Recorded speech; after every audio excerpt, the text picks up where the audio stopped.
होगी इनकी और कंपनी भी बढ़ेगी। मैं I wish them all the best.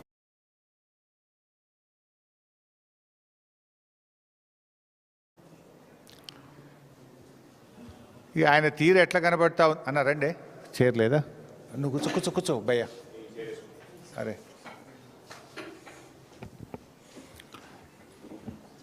ఆయన తీరు ఎట్లా ఉందంటే అన్నీ వదిలేసి నడి బజార్లో నిలబడ్డట్టున్నది.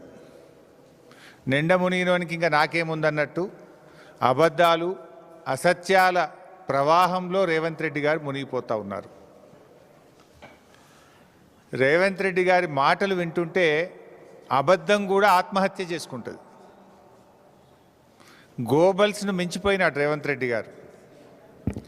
సరే కొన్ని వ్యాఖ్యలు గమనిస్తే ఒక్కొక్కటి మాట్లాడదాం. ఎల్లంపల్లి ప్రాజెక్టును మేమే కట్టినామో అంటాడు.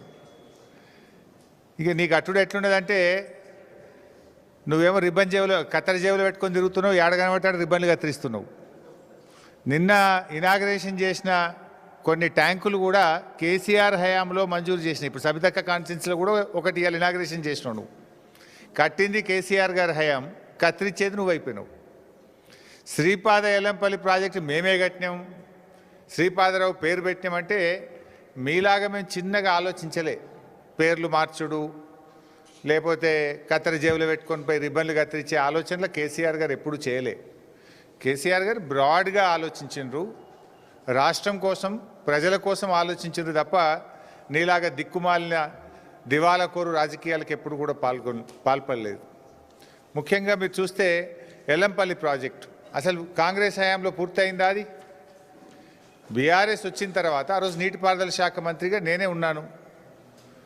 దాంట్లో హై లెవెల్ బ్రిడ్జు పూర్తి కాలేదు, R&R పూర్తి కాలేదు, ల్యాండ్ ఎక్విజిషన్ పూర్తి కాలేదు, గ్రామ ప్రజలను ఖాళీ చేయించలేదు.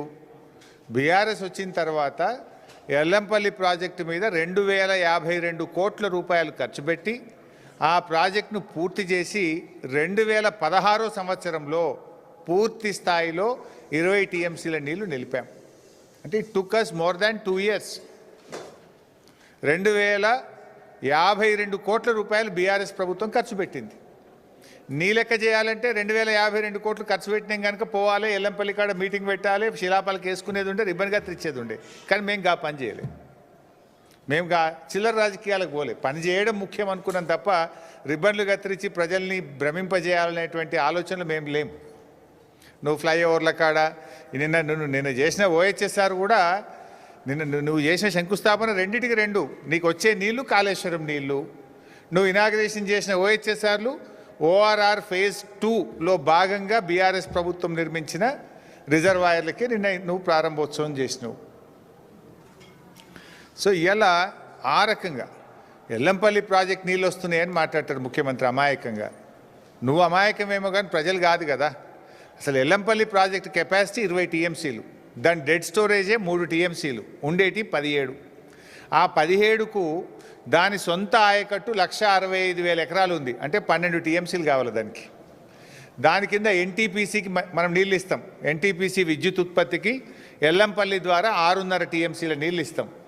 మంచిర్యాల నియోజకవర్గం గూడెం లిఫ్ట్కు 3 TMCలు వాడుకుంటాం. లోకల్ రామగుండం లిఫ్ట్కు 1 TMC నీళ్లు వాడుకుంటాం. అట్లే ఆ ఎరువుల కర్మాగారానికి కూడా ఒక 2 TMCలు ఇస్తాం. అసలు నీళ్ళు ఎక్కడనే ఎల్లంపల్లి సామర్థ్యమే 20, అక్కడ దాని వినియోగమే 20కి పైగా ఎక్కువ ఉన్నది. నేను ఎల్లంపల్లి నీళ్ళు తెస్తున్నా హైదరాబాద్కు, 20 TMCలు తెస్తారట హైదరాబాద్కి. ఎక్కడికి వస్తాయి 20?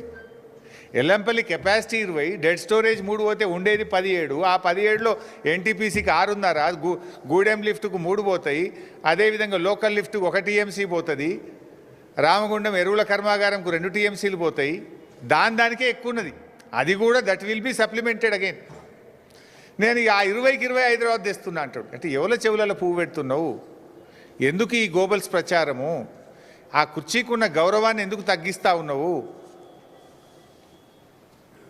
నేను అడుగుతా ఉన్నా. పోనీ ఎల్లంపల్లి నీళ్ళు తెస్తున్నా అన్న ఒక్క నిమిషానికి. ఎల్లంపల్లి నుంచి మల్లన్న సాగర్కి ఏమైనా గాలి వస్తున్నాయా? ఎల్లంపల్లి నుంచి మల్లన్న సాగర్కు గాలి వస్తున్నాయా? ఎల్లంపల్లి నుంచి నీళ్ళు ఏడికి వస్తాయి? ఎల్లంపల్లిలో మేడారం దగ్గర మోటార్ లాంచ్ చేస్తే మేడారం రిజర్వాయర్లు పడతాయి. మేడారం రిజర్వాయర్ నుంచి లక్ష్మీ బ్యారేజ్ దగ్గర లక్ష్మీ పంప్ హౌస్ ఆన్ చేస్తే వరద కాలువలో పడతాయి. అక్కడ నుంచి మిడ్ మానేర్లో మోటార్ లాంచ్ చేస్తే మన అనంతగిరి రిజర్వాయర్కి వస్తాయి. అనంతగిరి రిజర్వాయర్లో మోటార్ లాంచ్ చేస్తే ఇవన్నీ కాళేశ్వరం మోటార్లు, కాళేశ్వరం రిజర్వాయర్లు. అనంతగిరి దగ్గర కాళేశ్వరం మోటార్ లాంచ్ చేస్తే రంగనాయక్ సాగర్ రిజర్వాయర్కి వస్తాయి. రంగనాయక్ సాగర్లో కాళేశ్వరం మోటార్ లాంచ్ చేస్తే మల్లన్న సాగర్కి వస్తాయి. All these are part of Kaleshwaram. యాడికెళ్ళి వస్తే ఎల్లంపల్లికి వస్తున్నాయి. మేము కట్టి ఆ ఎల్లంపల్లికి 2,000 కోట్ల పైగా బీఆర్ఎస్ఏ ఖర్చు పెట్టింది, బీఆర్ఎస్ఏ పూర్తి చేసింది. ఆ ఎల్లంపల్లి నుంచి మిడ్ మానేర్ దాకా కూడా టన్నెళ్ళు కానీ, గ్రావిటీ కెనాళ్ళు కానీ, రిజర్వాయర్లు కానీ, సబ్స్టేషన్లు కానీ, పంప్ హౌజులు కానీ అన్నీ నిర్మించింది బీఆర్ఎస్ఏ. కాళేశ్వరంలో భాగంగానే నిర్మించాము. ఆ కాళేశ్వరం సిస్టమ్ ద్వారానే మల్లన్న సాగర్ వరకు నీళ్ళు వచ్చినాయి. అంతెందుకు, కేసీఆర్ గారు ముందు చూపుతో హైదరాబాద్ మంచినీళ్ళ కోసం మల్లన్న సాగర్ దగ్గర ఒక స్లూయిస్ కూడా పెట్టిండి. ఆ రోజే మల్లన్న సాగర్ కట్టలో అంతర్భాగంగా ఒక స్లూయిస్ నిర్మాణం కూడా చేసి పెట్టినాం. ఆ రోజే నువ్వు కొత్తగా కట్టందవి స్లూయిస్ పెట్టేది కూడా లేదు. ఆ రోజే కేసీఆర్ గారు ముందు చూపుతో పెట్టిండు. కేసీఆర్ గారు ఆలోచన ఏముండే, 10 టీఎంసీలు ఎల్లంపల్లి నుంచి ఇప్పుడు నడుస్తున్న సిస్టమ్, 10 టీఎంసీలు కొండపోచమ్మ సాగర్ నుంచి, 10 టీఎంసీలు మల్లన్న సాగర్ నుంచి అని చెప్పి స్లూయిస్ కూడా ఆ రోజే కేసీఆర్ గారు నిర్మించిండు మల్లన్న సాగర్కు. దాని నుంచి నీళ్లు తెచ్చుకుంటా ఇది నేను తెస్తున్నా ఎల్లంపల్లి శ్రీపాద సాగర్ అంటాడు. అరే కొద్దిగానన్నా జ్ఞానం ఉండాలి. ఎవడన్నా ఎదుటోడు ఏమనుకుంటాడు అనేది ఉండాలన్నా వద్దా?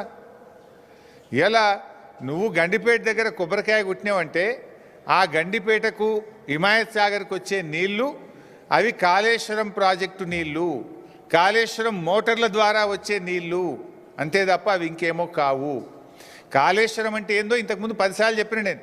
కాళేశ్వరం అంటే 3 బ్యారేజీలు, 15 రిజర్వాయర్లు, 19 సబ్స్టేషన్లు, 21 పంప్ హౌజులు, 98 కిలోమీటర్ల పంప్ ప్రెషర్ మెయిను, 203 కిలోమీటర్ల టనలు, 1531 కిలోమీటర్ల గ్రావిటీ కెనాల్స్, ఇవన్నీ కాళేశ్వరంలో భాగమే. ఇందాక నేను ఏమన్నా, కాళేశ్వరం అంటే 15 రిజర్వాయర్లు అన్నా. ఆ 15 రిజర్వాయర్లలో ఒక రిజర్వాయర్ మల్లన్న సాగర్. ఆ మల్లన్న సాగర్ కాళేశ్వరంలో అంతర్భాగము. కాళేశ్వరంలో ఖర్చు పెట్టిన 93,000 కోట్లలో ఖర్చు పెట్టిందే. నువ్వేమంటావు? కాళేశ్వరం కూలిపోయింది, 1,00,000 కోట్లు గంగలు కలిసినాయి అంటూ. ఖర్చు పెట్టింది 93, 1,00,000 కలిసినాయి అంటూ. మరి 1,00,000 గంగలు కలిస్తే మరి మల్లన్న సాగర్ ఎక్కడిది? ఆ మల్లన్న సాగర్కి వెళ్ళి హైదరాబాద్కు నీళ్ళు ఎక్కడిది? ఎంతకాలం బుకాయిస్తావు? ఇంకెంతకాలం గోబల్స్ ప్రచారం చేస్తావు? ఇంత కామన్ సెన్స్ లేకుండా మాట్లాడితే ముఖ్యమంత్రి కుర్చీకుండే గౌరవం పోతుంది. ప్రజలు నిన్ను